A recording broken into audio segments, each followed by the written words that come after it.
Let me tell you where DEI does not work. The NBA and the NFL.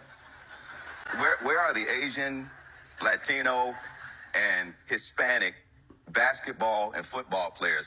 I'm gonna avoid speaking at length about the obvious problem with his choice of example here, which is that it is so absurdly exceptional. Pro sports are legalized monopolies that operate sort of like the mafia. Those businesses are performance-based. Even the claim that athletes are rewarded based on their performance is actually incorrect. As winning is not equivalent to productivity in the economic sense, a lot of teams that are very poor performers actually make a lot of money. That's not what I actually want to talk about. What I want to talk about is how horrifically, laughably wrong he is when he says that the National Basketball Association does not practice diversity, equity, and inclusion. In fact, they have an entire philosophy statement about it on NBA.com. And maybe you forgot that the people who appear on the court are actually only a small minority of the people who are employed by the NBA. You also forgot that the NBA is responsible for the creation of the WNBA. This is why this comment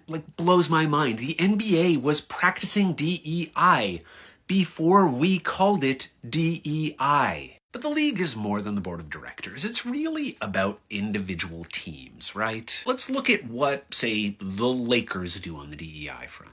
They support young girls who aspire to play in the WNBA and support the game in underserved communities because equity is also class-based. Nor are there DEI initiatives focused specifically on the game of basketball. They're also more broadly education-oriented, not just math, but also literacy. If DEI works anywhere, it has to work everywhere. The one point that he made that was unintentionally right was that in order for DEI to work anywhere, it has to work everywhere. And it is working in the NBA right now.